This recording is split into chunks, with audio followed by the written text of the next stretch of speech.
This podcast is brought to you by Celicopter. Tired of listings that go nowhere? Exhausted by tire kickers who waste your time? Don't sell your helicopter alone. Celicopter handles the entire process from start to finish. So, if your helicopter has sat too long waiting for a buyer, contact the team at Celicopter today for your complimentary market valuation. Call 1-855-CELICOPTER, 1-855-735-5226, or email sales@celicopter.com. Celicopter. List it, sell it, done. Hello and welcome to the Helicopter Podcast. This is episode number 4 with, again, my good friend Jojo Rose. Y'all might recognize Mr. Jojo Rose.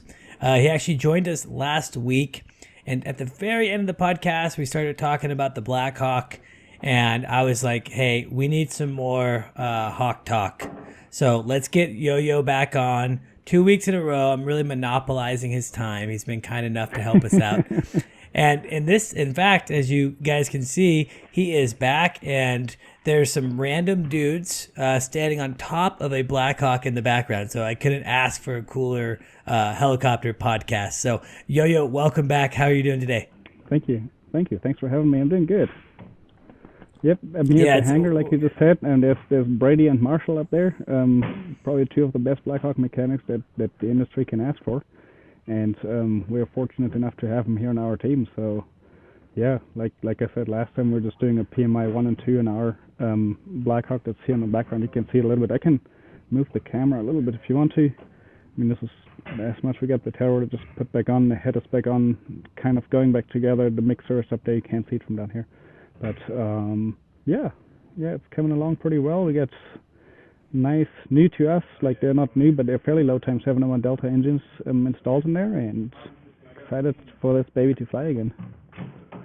Man, that's really cool. Now, for our viewers that maybe missed last week's episode, first and foremost, go back and watch it because Jojo has a vast amount of experience. We talked about the K-Max last week. We talked about an accident that you had with the MD5 or the MD600, and then we got into the Hawks.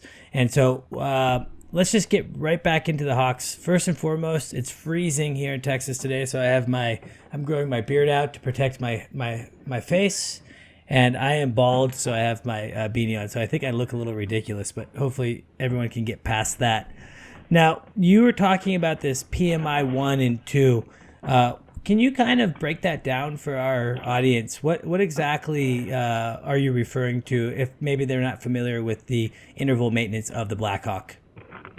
So PMI stands for a phase maintenance interval, and there's basically two major inspections on the Blackhawks. It's the PMI 1 that used to be every 360 hours, and then the PMI 2 every 720 hours. And then a little while back, the Army extended this maintenance program and basically spread these inspections out to 480 and 960 hours. And so that's what we are on. Basically, it's inspections, the PMI 1, which is being done, like I said, every 480 hours, and the PMI 2 every 960 hours. There's obviously smaller inspections in between that you do. I mean, obviously, like you got your daily inspections and whatnot, and then there's different inspections in between, 120-hour inspection, which then concludes some stuff. And yeah, but I mean, like I said, the PMI 1 and 2, those are the major inspections on the Blackhawk, where especially on the PMI 2, where basically everything is being torn apart, everything's being looked at real good, all the flight controls, the rotor heads, the spindles, which is basically what holds the blades on the rotor head, and just things that are kind of mildly important to keep. Yeah, just a little bit. Just a little bit. Yeah, the spindles and the rotors, transmission, all the little things.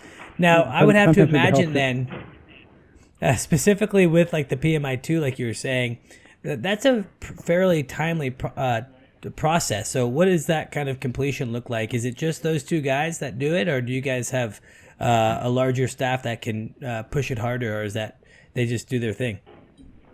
We have 4 mechanics total that work on here. 2 are full-time guys with us and 2 are contractors. And then it depends. Like, I mean, yes, the PMI is definitely a more time-consuming inspection. If you have a team of like 3, 4, 5 mechanics that really know what they're doing, that have been doing PMIs before, whether it's in the Army or in the civilian world. They can probably do a PMI 2 on an aircraft within like 3-4 weeks, and that's like really being thoroughly and doing everything right. I mean, then it depends what you find. Like there might be stuff that's where you have to replace bigger parts, where you might have to like do some major repairs, where it just takes more time. So you can't really say, yeah, it's going to take like X amount of days. So it's always variable. I mean, just like with any inspection. I mean, you just do a 100-hour inspection on a 500 or a 300-hour on a 500. It's the same on a PMI. I mean, like it could go real quick and real easy. It might take a lot longer than expected. So far, knock on wood, we were lucky enough to not find any major things wrong here, and we're basically in the process of putting parts back on and putting the helicopter back together. Oh, that's good. Yeah, I mean, for our listeners out there that might be getting interested in operating helicopters or maybe even helicopter ownership, that's one thing to consider, whether it's a Blackhawk or an R-22. Aircraft, you should always expect more when it comes to a maintenance. You're not just going to go in and do a 100-hour and not find anything. You're usually going to find something, some consumable that comes up. So always plan for the worst case scenario, because if you plan for the worst, then you'll be pleasantly surprised. Like in this instance, when you guys are having a positive inspection, it's kind of, it's a bit of a crapshoot, but just like any machine, it's also probably that maintenance in between that really helps actually hopefully forego major issues in the future. As long as you're kind of doing the routine maintenance to keep up with the aircraft, hopefully during the big phase inspections like the PMI 2, PMI 1, you're not going to come up with anything large. So they're doing their thing. You guys have your Hawk there. Now, do you guys just have one Hawk, or do you guys operate more than one? We operate one. That's the one that you see back here. It's 672. And then just swing the camera, you can see the tail of another one that's kind of torn apart back there. Okay. It's another one that we bought basically just for parts. We don't plan on operating that helicopter. We just bought it for parts. That was an earlier A model, built in 1980. So the airframe isn't nearly as good as the one that we got there that we're operating. That's an 87 airframe. It's built in 88 actually. So by that time, Sikorsky was building Lima models already. So the airframe we got is actually a Lima model airframe, which is a lot more beefy and a lot more sturdy than the Alpha model airframe. And so we're operating obviously this airframe and bought the other one just for parts. And that's I think I talked about it last week. Maybe I didn't, but it's with Blackhawks. You kind of got to be your own parts supplier. You can get some parts ordered. But you'll pay an arm and a leg for them. So basically, you kind of got to be your own parts supplier and then build up your own stock inventory of parts. And the only way you can do it is basically just like to buy another helicopter and just have like at least one of each as spares. Yeah, I mean, I think that back in the day, like not necessarily the Blackhawk. I mean, I'm sure companies did that as well. But like when the Hueys were first surplus back in the day, I know that a certain company specifically bought up, a ton of the inventory, not to fly. They strictly got them because, hey, they knew it's a legacy aircraft. It's not going to be supported by manufacturer OEM anymore, and hey, they know in the next 10, 15, 20 years, which they were correct, that people were going to have to start getting parts. So, really, sometimes it's more profitable as a business to buy the machine and, part it out. And over time, really, whoever controls the part then really, has a lot of say in how the industry can operate. So definitely interested to hear a little bit more about that. So you guys have one that's operating, and you said this is a Lima Airframe, so it's not an Alpha model. It's an Alpha model Blackhawk. It's an EH. So the Army had UHs, they had 8 HHs, EHs, and all these were different designators for whatever mission-specific equipment was on this airframe while it was still operated by the Army. The EH was for electronic warfare, so this helicopter was equipped with a bunch of computer technology in the back. It actually has some structural support in the floor, which the UHs don't have, just to support a bigger floor load on the inside of the airframe for all those computer boxes. It had some big antenna underneath it to do whatever stuff they were doing with it. However, that EH program was discovered. Like, it sounded like a good idea at first, but then it didn't really work out in the long run. So it was basically canceled pretty quickly again by the Army. And most of these EHs that you see now, they actually have been all training helicopters at Fort Rucker. So it's same with this one. So this helicopter actually has never seen combat. It was just basically for the most or biggest duration of its life, it was a training helicopter in Fort Rucker. However, the other one that we got there, the parts part, that has a good bit of combat history behind it, which is kind of cool. Like, if you go through the books and read some of the stuff, like, you wish those things could talk and tell you some of their stories. But yes, anyway, seriously. that being said, so this airframe, just to answer your question, this airframe, it's an Alpha model aircraft, but the Lima model airframe. So to convert an Alpha model airframe and just to a Lima model airframe, it's about 30,000 man-hours that are required. And there has been some conversions. The Army converted some Alpha models to Lima model airframes, and then they soon discovered, like, this, it's not worth the time and the money they need to put in it, so they just bought straight out Lima models in. And however, we have the small transmission in it, which is there's two different transmissions on Blackhawks. There's the what's called the IDGB, the improved durability gearbox, and the smaller transmission. They're same size, same load rating, same torque, but the improved durability gearbox comes basically as a gearbox that's more specifically designed for the Lima model. And with that, the Lima model airframe and the 701 either Charlie or Delta engines, and then you need upgraded flight controls. Is another piece of that puzzle. You can actually then certify that aircraft as a Lima model aircraft, which gives you an increase in the gross weight from 22,000 pounds, which this one is, to 23.5 externally, and you get 9,000 pounds on the hook versus 8,000.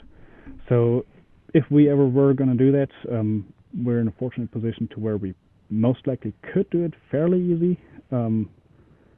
So yeah, whatever. We don't really have any intention of doing that at the moment, but if we wanted to, we probably could at some point.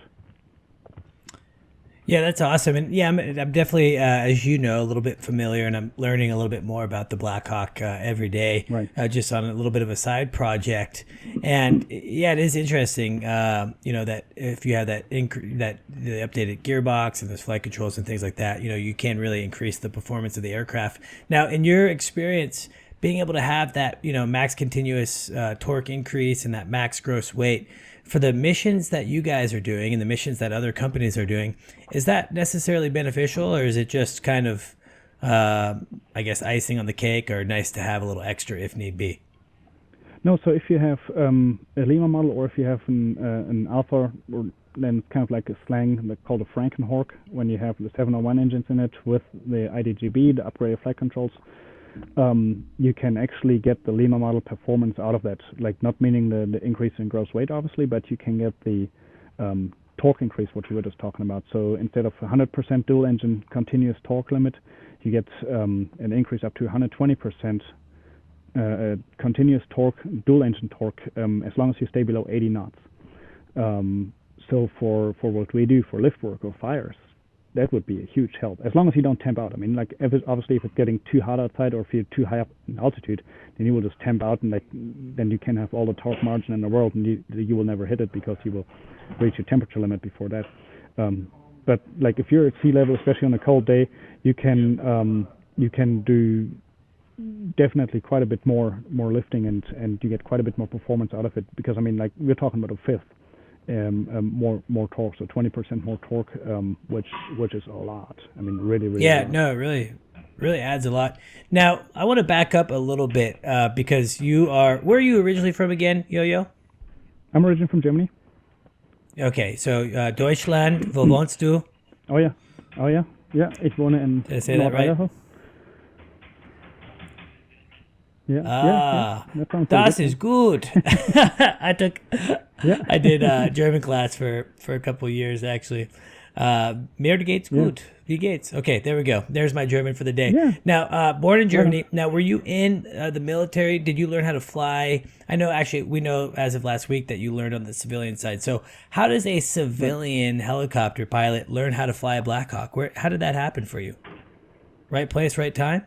You work for a company that flies Blackhawks, and then you just like jump in it, I guess, kind of. And I mean, nobody would just really put you in a Blackhawk and get you type rated instantly and have you jump in the left seat. You probably fly in the right seat a little bit and do some time as a co-pilot, as an SIC, pay your dues, and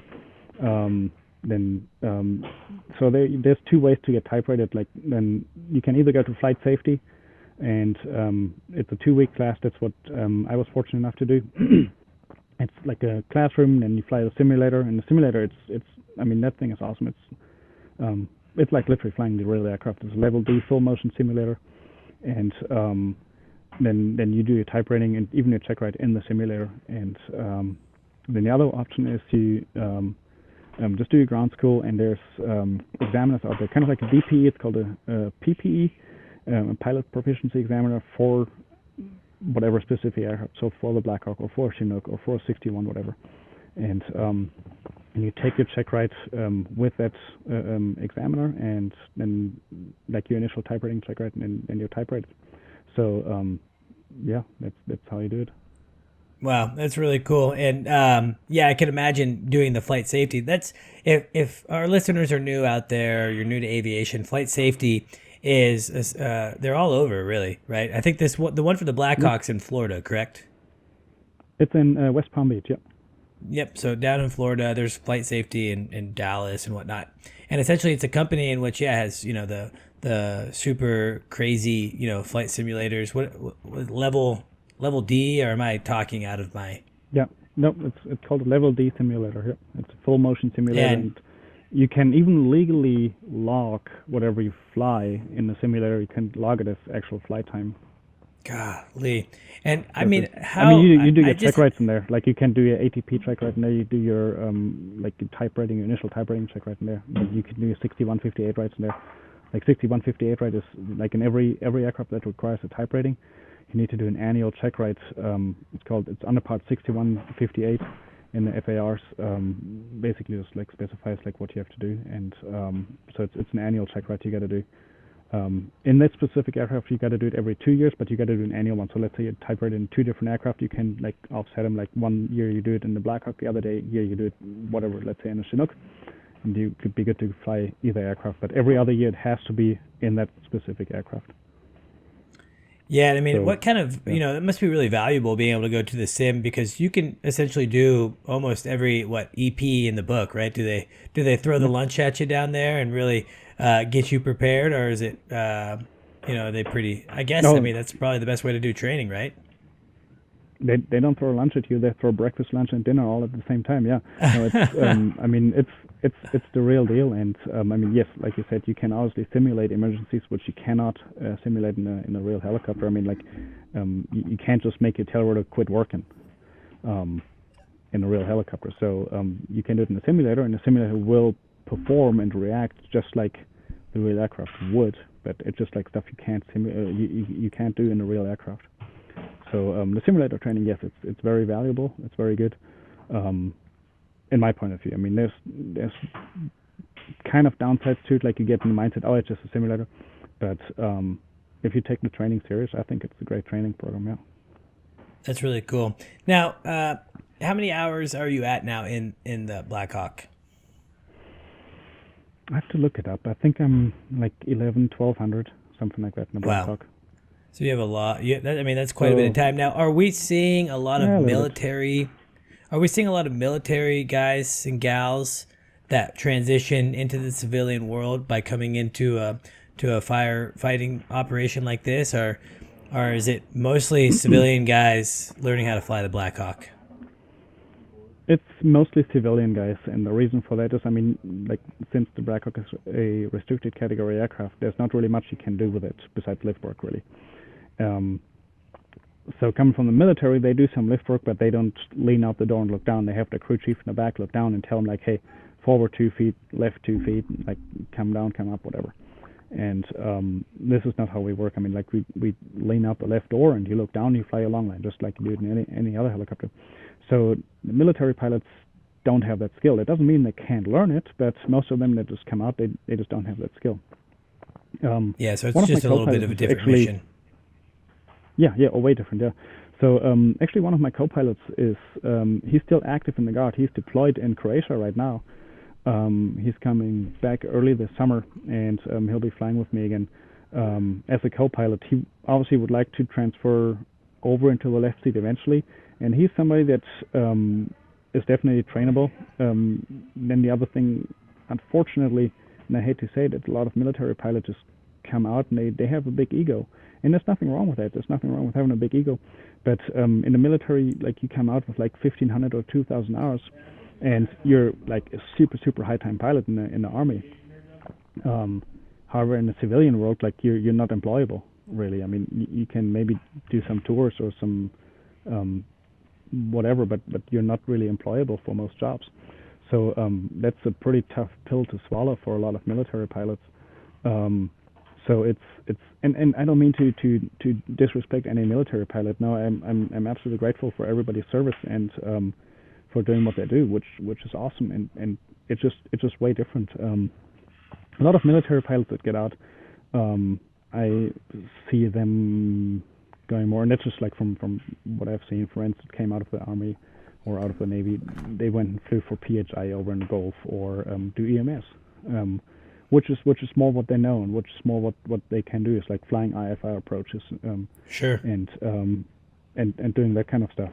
But then there's some that like want to say like no, I want to learn how to longline, and they just like work hard and like go fly for Temsco or something, or for a company that trains them on longlining, and then like 5 years, 6 years, 7 years down the road, whatever, they come back and they have a ton of longline experience, and they just jump right back in the Hawk and go to town.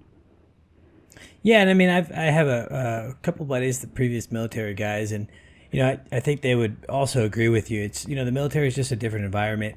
They have different standards of training. They do things differently. Their missions are different, right? They're training for tactical missions.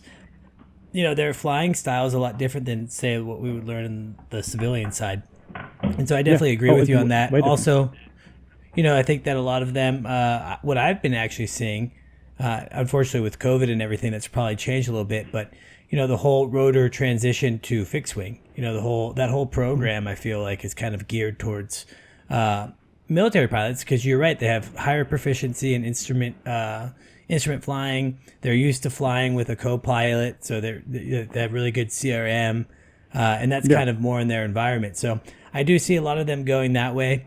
I see some guys obviously in the EMS world, and just like anything, anyone can go out there and learn. I remember back when I was teaching in flight school, I had a couple Blackhawk guys come in, actually guys and gals come in and start training on the R-22 because they wanted to, start getting that employability, towards the civilian world. And you had to break some habits, because what you can do in a Blackhawk, certainly can't do in an R-22.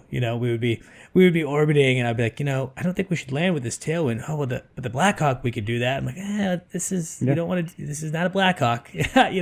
Let's not do that. But kind of a funny thing. So. Well, that's awesome that you have that experience in it. I would imagine, long lining out of a Blackhawk, I don't think it gets any cooler of a helicopter job. Is that what you guys are primarily using this aircraft for right now, is firefighting, or you guys also use it for other utility? We use it mainly. I mean, our bread and butter, like I said, we're mountain power construction. We're a construction company, and we build power lines. That's what we really specialize in. And then with MP Aviation, so-called our aviation branch of this company. So we use the helicopters, the Blackhawk and the 530 that we got for our power line work and for building our power lines. Setting poles, flying concrete, flying tools, compressors, excavators with the Blackhawk. Then obviously doing wire work, like pulling wire, like we talked about last week, with a 530 or flying linemen and HEC. It's a lot of HEC work with the 530, and just there's a lot of power line work, or a lot of different things in power line work, and that's what we do. And that's what we got these helicopters for. However, then with the Blackhawk, obviously we said there's a if we don't have any jobs for it lined up for us, we're obviously looking for outside work to help out. And honestly, I mean, we want to make some money with it too. And so it's we'll bid on other jobs, and then fires especially. I mean, we have it carded with a couple different state agencies, and got contract with most of the West Coast states here, and we'll just then go firefighting with it. So Man, that's really but cool. The primary focus is obviously power line work and construction work for us, and then if we have time, we'll go firefighting. Very cool. Now, when you say getting carded for different states and things like that, I have a little bit of an understanding, but some of our listeners may not fully grasp that. So before we get to that, can you kind of just explain the two ways that a Blackhawk, or the two different types of contracts that we might see for a Blackhawk on a fire? It's like a call when needed and exclusive. Those are the two, right? Oh yeah, I mean, yeah. You get the exclusive use basically where you, like, whatever contract you're awarded, like there's 90-day, there's 120-day contracts, there's, I think they can go up to 180-day contracts, maybe even longer, I'm not sure. So basically that means like you as a company provide this aircraft to the Forest Service for this amount of days exclusively. It means like basically like they own it, so to speak, like it's their asset. So you have to staff it like with pilots, mechanics, fuel truck driver, and have that aircraft available 24/7 to them. That's basically exclusive use. Call when needed is a little bit different. It's basically like they call you if they need you.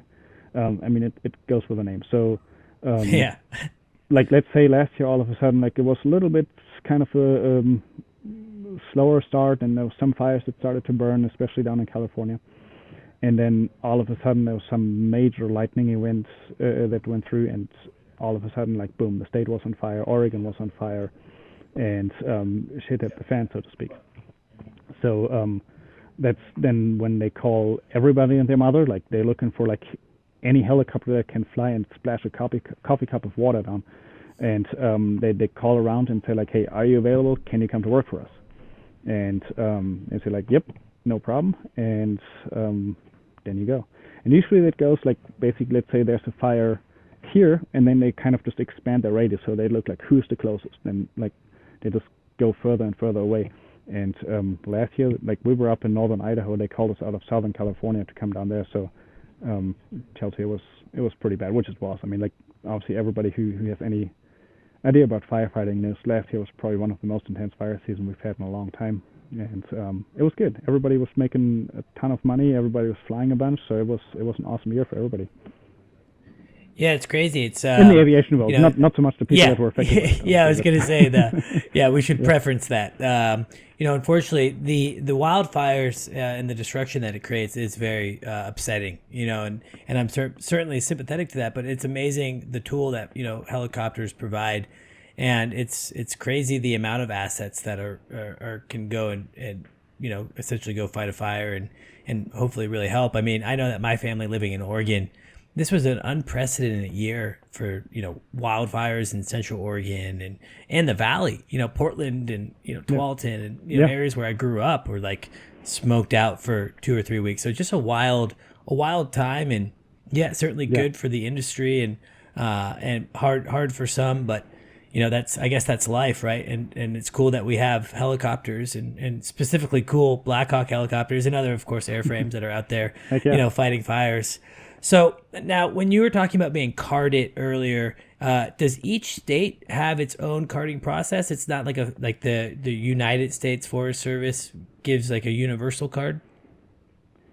You can get carded by the United States Forest Service, and all states do accept that carding, but they all card to the same requirements, and then you can get carded by a state agency. Some state agencies do their own carding, others don't, and then if as long as you get carded by one state agency, usually the others basically accept that carding. And then if you look it up, it's all the same standards. The interagency carding requirements for aircraft, they're the exact same. So they go down the exact same checklist, and the inspectors go basically just like follow it point by point. There's like Yep, the aircraft has a high visibility paint job. Yes, it has high visibility paint job on the blades. Yes, and then on so on and so on. I mean, like it's just the requirement that you need to meet.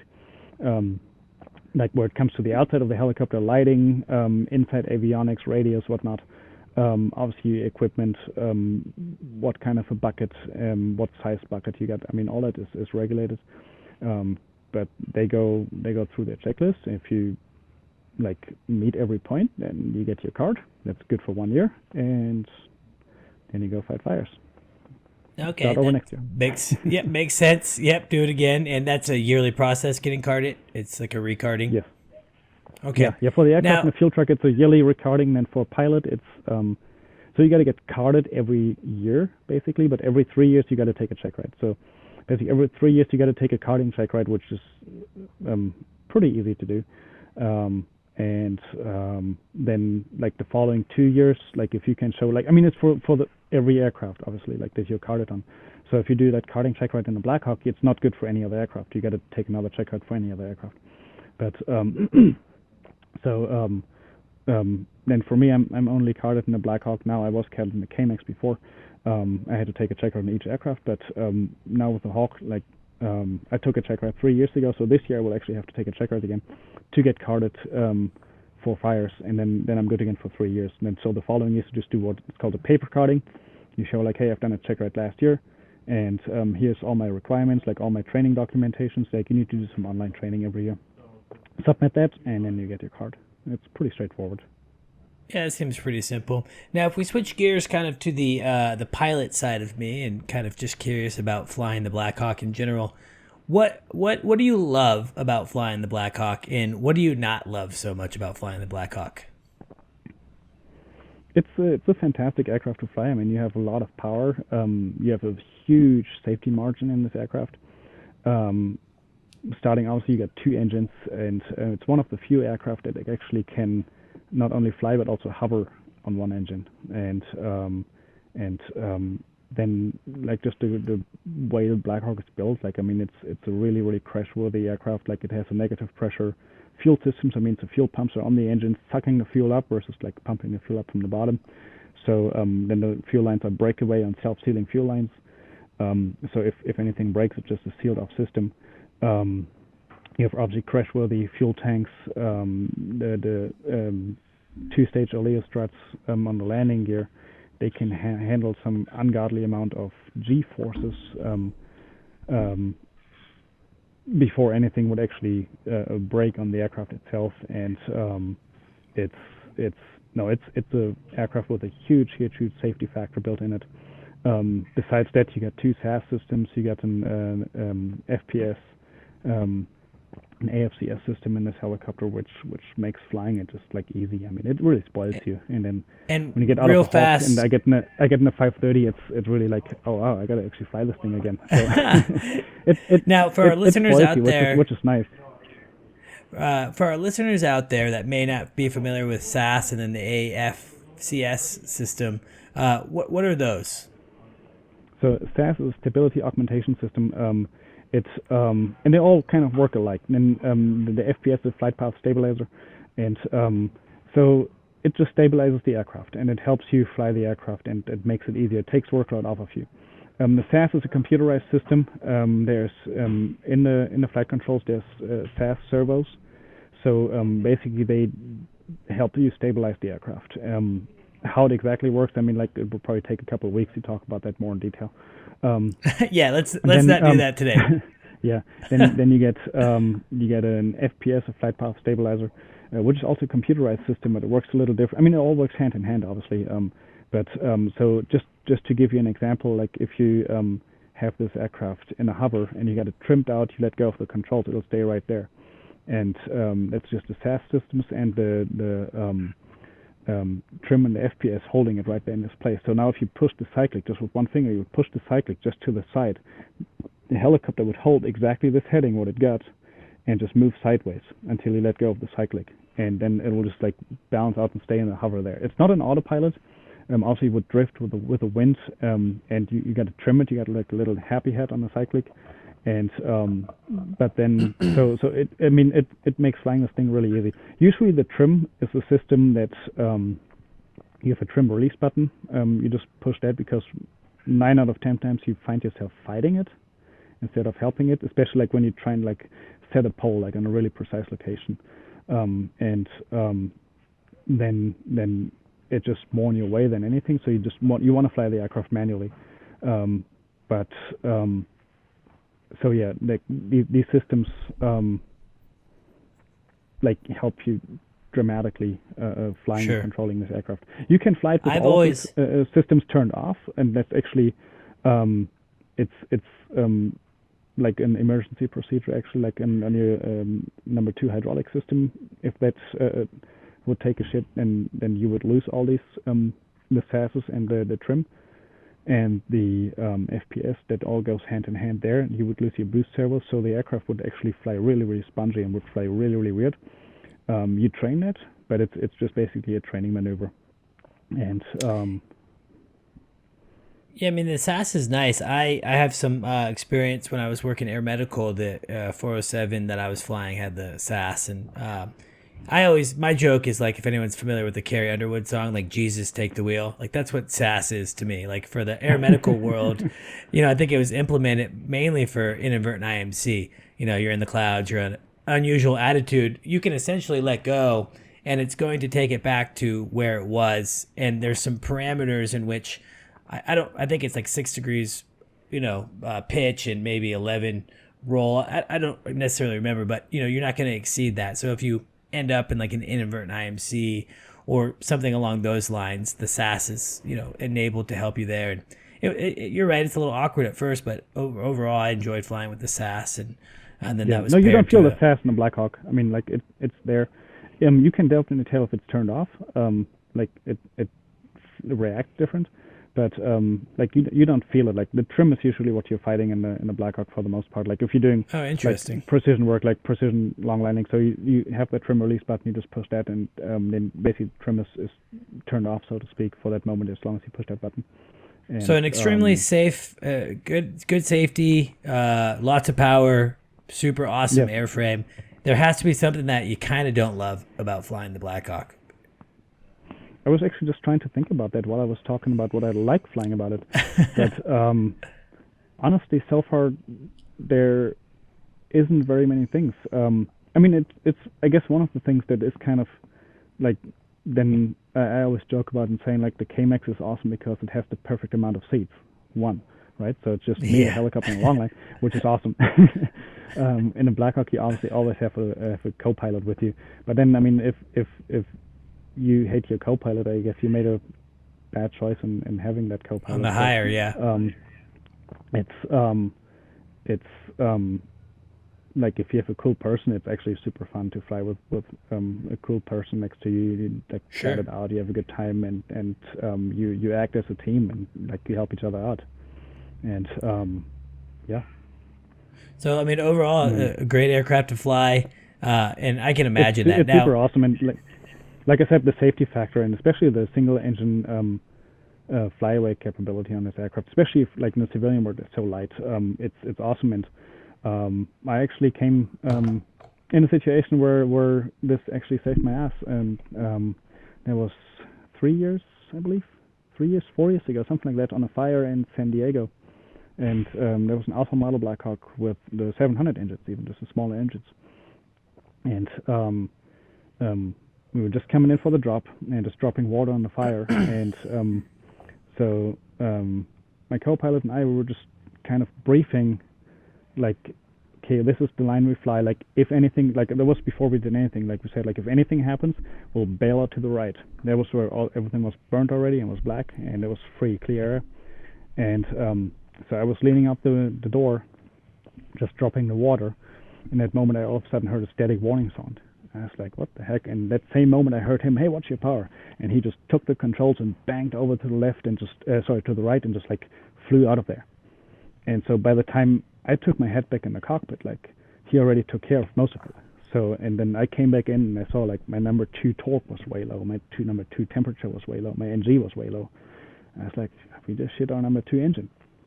And So we obviously communicated with air attack that was on the fire. Air attack is basically like the air traffic controller, so to speak, for fire. You always have an air attack or a HELCO, a helicopter coordinator, circling the fire and just like telling you where to go and keeping aircraft separated.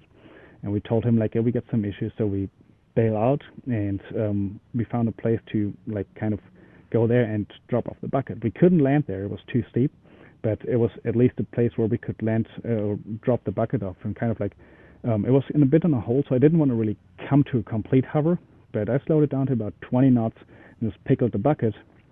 And the bucket was gone, and we climbed out of there on one engine. We only had number one engine left. Climbed out of there, not very fast and not very steep, obviously, but we made it out of there.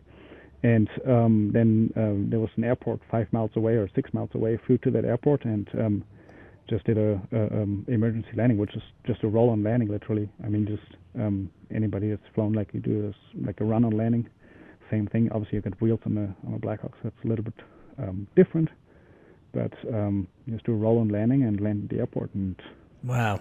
Call it good. We did some troubleshooting on the way and couldn't really make sense. Like it was a weird one, and it took the mechanics a few days to figure out what actually happened. It was the ECU, which is the engine control unit, that overheated.